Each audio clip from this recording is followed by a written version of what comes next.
Sadly, in the next 18 minutes when I do our chat, 4 Americans that are alive will be dead through the food that they eat. My name's Jamie Oliver. I'm 34 years old. I'm from Essex in England. And for the last 7 years, I've worked fairly tirelessly to save lives in my own way. I'm not a doctor. I'm a chef.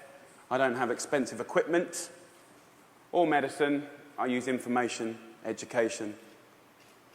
I profoundly believe that the power of food has a primal place in our homes that binds us to the best bits of life. We have an awful, awful reality right now. America, you're at the top of your game. This is one of the most unhealthy countries in the world. Can I please just see a raise of hands for how many of you have children in this room today? Please put your hands up. Aunties, uncles, you can continue to put your hands up. Aunties and uncles as well? Most of you. Okay. We, the adults of the last 4 generations, have blessed our children with the destiny of a shorter lifespan than their own parents. Your child will live a life 10 years younger than you because of the landscape of food that we've built around them. 2/3 of this room today in America are statistically overweight or obese. You lot, you're all right, but we'll get you eventually, don't worry. Right? The statistics of bad health are clear, very clear. We spend our lives being paranoid about death, murder, homicide, you name it. It's on the front page of every paper, CNN. Look at homicide at the bottom, for God's sake. Right?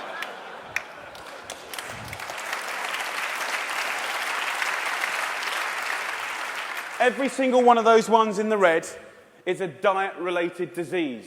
Any doctor, any specialist will tell you that. Fact. Diet-related disease is the biggest killer in the United States right now, here today. This is a global problem. It's a catastrophe. It's sweeping the world. England is right behind you, as usual.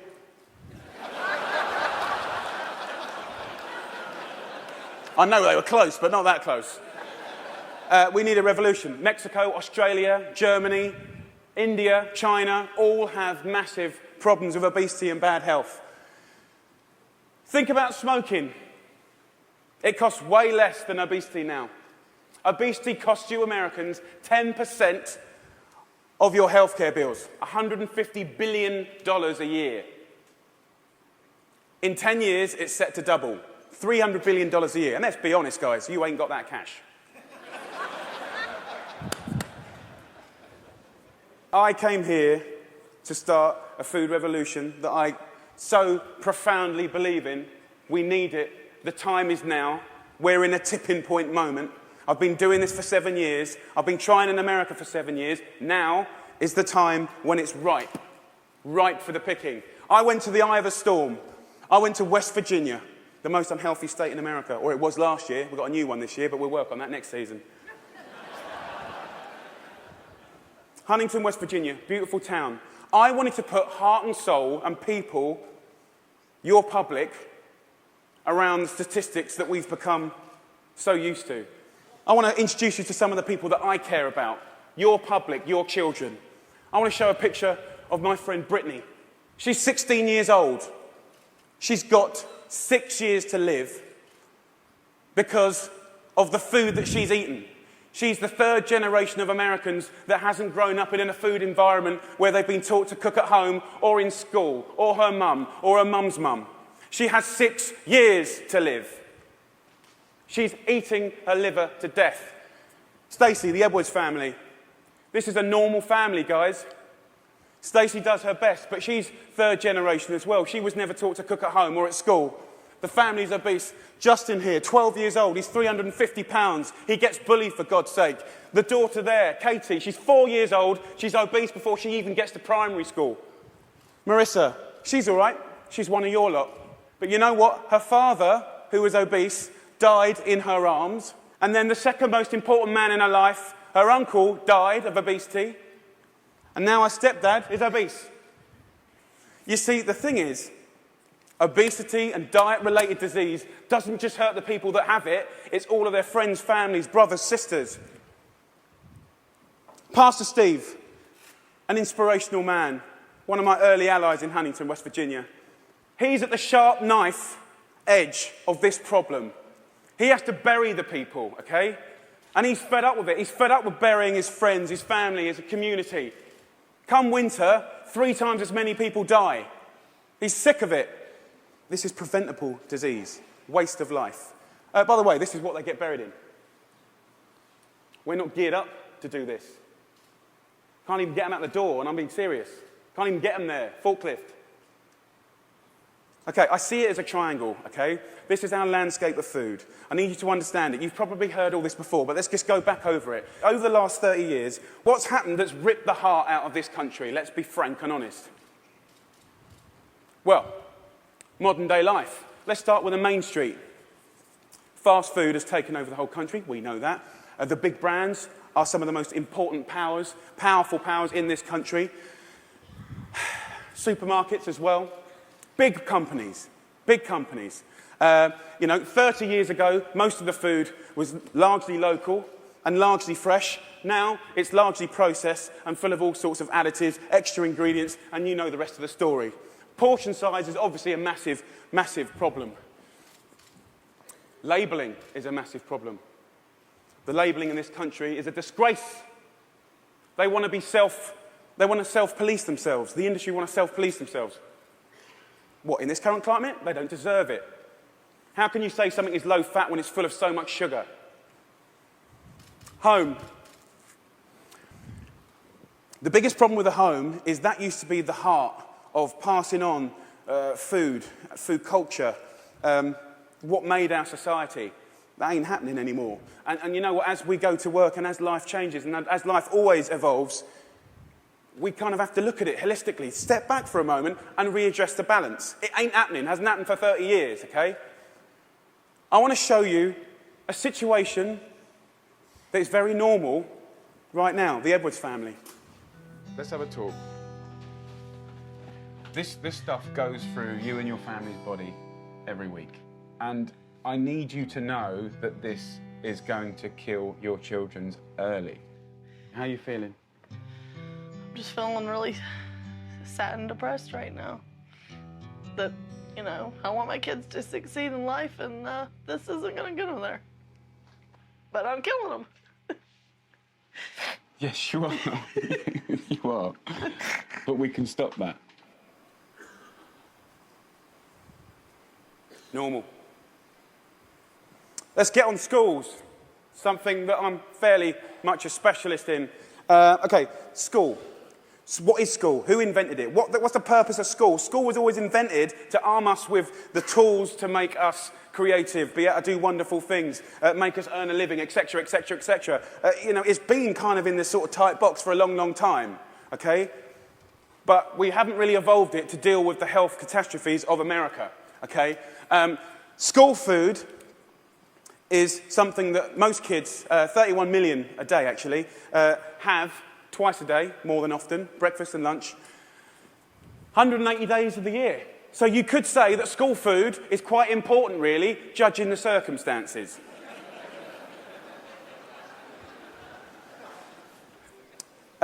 Before I crack into my rant, which I'm sure you're waiting for, I need to say one thing, and it's so important in hopefully the magic that happens and unfolds in the next 3 months. The lunch ladies, the lunch cooks of America, I offer myself as their ambassador. I'm not slagging them off. They're doing the best they can do. They're doing their best. But they're doing what they're told, and what they're being told to do is wrong. The system is highly run by accountants. There's not enough or any food knowledgeable people in the business. There's a problem. If you're not a food expert and you've got tight budgets and it's getting tighter, then you can't be creative. You can't duck and dive and write different things around things. If you're an accountant and a box ticker, the only thing you can do in these circumstances is buy cheaper shit. Now, the reality is the food that your kids get every day is fast food. It's highly processed. There's not enough fresh food in there at all. You know, the amount of additives, E-numbers, ingredients you wouldn't believe. There's not enough veggies at all. French fries are considered a vegetable. Pizza for breakfast. They don't even get given crockery. Knives and forks, no, they're too dangerous. There's scissors in the classroom, but knives and forks, no. And the way I look at it is if you don't have knives and forks in your school, you're purely endorsing, from a state level, fast food, because it's handheld. And yes, by the way, it is fast food. It's sloppy joes, it's burgers, it's wieners, it's pizzas, it's all of that stuff. 10% of what we spend on healthcare, as I said earlier, is on obesity, and it's going to double. We're not teaching our kids. There's no statutory right to teach kids about food, elementary or secondary school, okay? We don't teach kids about food, right? And this is a little clip from an elementary school, which is very common in England. Who knows what this is? Potatoes. Potato? So you think these are potatoes? Do you know what that is? Do you know what that is? Broccoli. What about this? Our good old friend. Do you know what this is, honey? Celery. No. What do you think it is, darling? Onion. Onion, no. Immediately you get a really clear sense of, do the kids know anything about where food comes from? Who knows what that is? Pear. What do you think this is? I don't know. If the kids don't know what stuff is, then they will never eat it. Normal. England and America. England and America. Guess what fixed that? Guess what fixed that? 2 one-hour sessions. We've got to start teaching our kids about food in schools, period.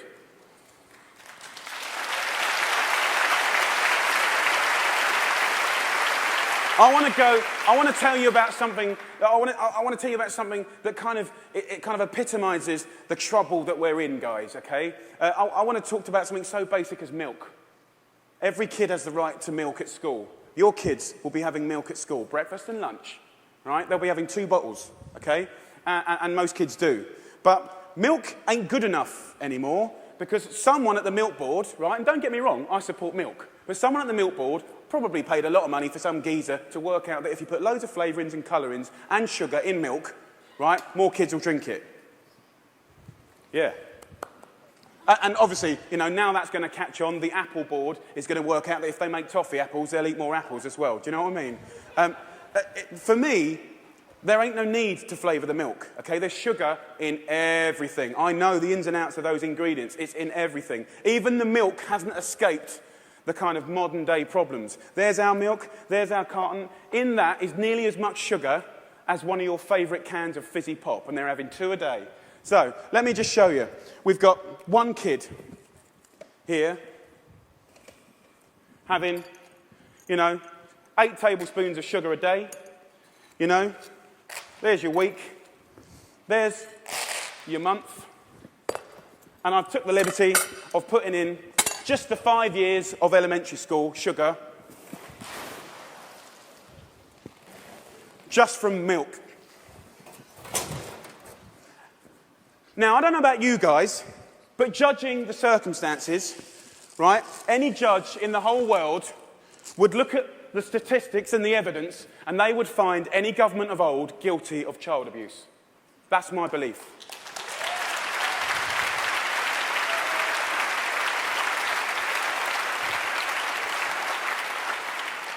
Now, if I came up here, and I wish I could come up here today, and hang a cure for AIDS or cancer, you'd be fighting and scrambling to get to me. All this bad news is preventable. That's the good news.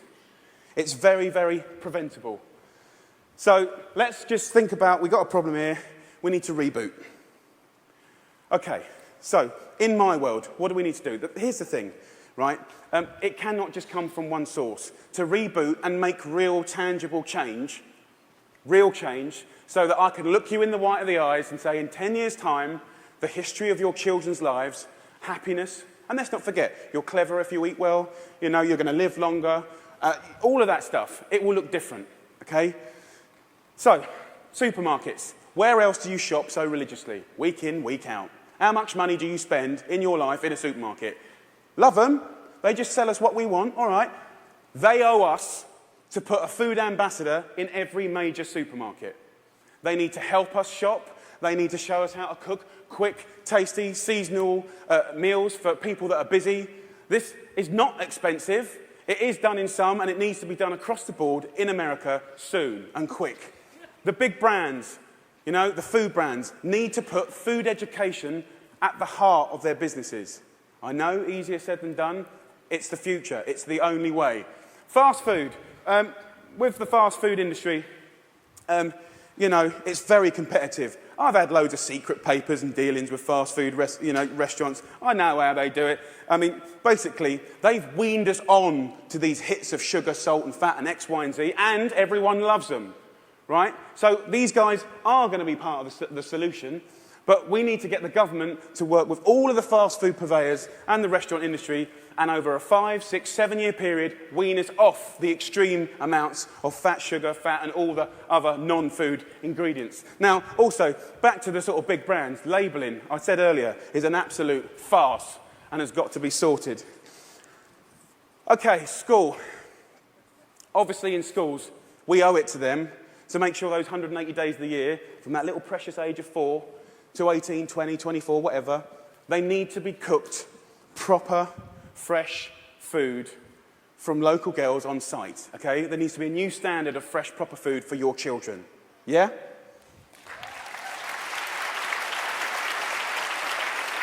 Under the circumstances, it's profoundly important that every single American child leaves school knowing how to cook 10 recipes that will save their life. Life skills. That means that they can be students, young parents, and be able to sort of duck and dive around the basics of cooking no matter what recession hits them next time. If you can cook, recession money doesn't matter. If you can cook, time doesn't matter. The workplace, we haven't really talked about it. It's now time for corporate responsibility to really look at what they feed or make available to their staff. The staff are the mums and dads of America's children. Marissa, her father died in her hand. I think she'd be quite happy if corporate America could start feeding their staff properly. Definitely, they shouldn't be left out. Let's go back to the home. Now, look, if we do all this stuff, and we can, it's so achievable. You can care and be commercial, absolutely. But the home needs to start passing on cooking again, for sure, for sure. Pass it on is a philosophy.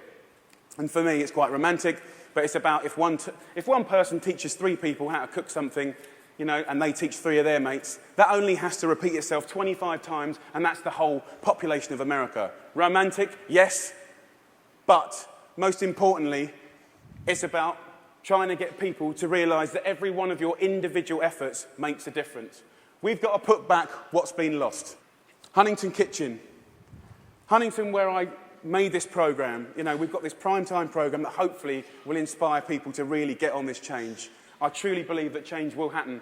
Huntington Kitchen, I work with a community. I worked in the schools. I found local sustainable funding to get every single school in the area from the junk onto the fresh food. $6,500 per school. That's all it takes, $6,500 per school. The kitchen is $25,000 a month, okay? This can do 5,000 people a year, which is 10% of their population, and it's people on people. It's local cooks teaching local people. It's free cooking lessons, guys. Free cooking lessons in the main street. This is real tangible change. Real tangible change. Around America, if we just look back now, there's plenty of wonderful things going on.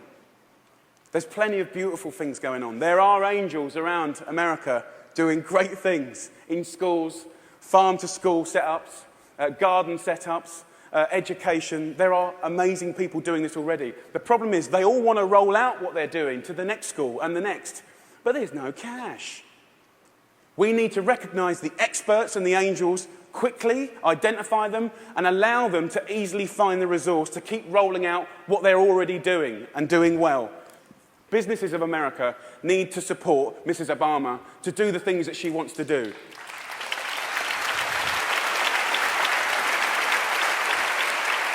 And look, I know it's weird having an English person standing here before you talking about all this. All I can say is I care. I'm a father, and I love this country. And I believe truly, actually, that if change can be made in this country, beautiful things will happen around the world. If America does it, I believe other people will follow. It's incredibly important.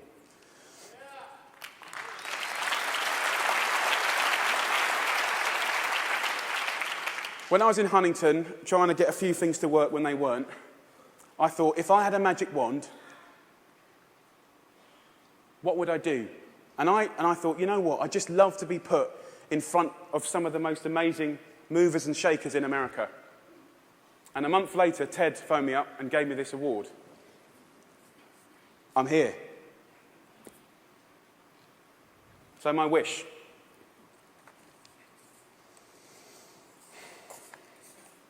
Dyslexic, so I'm a bit slow.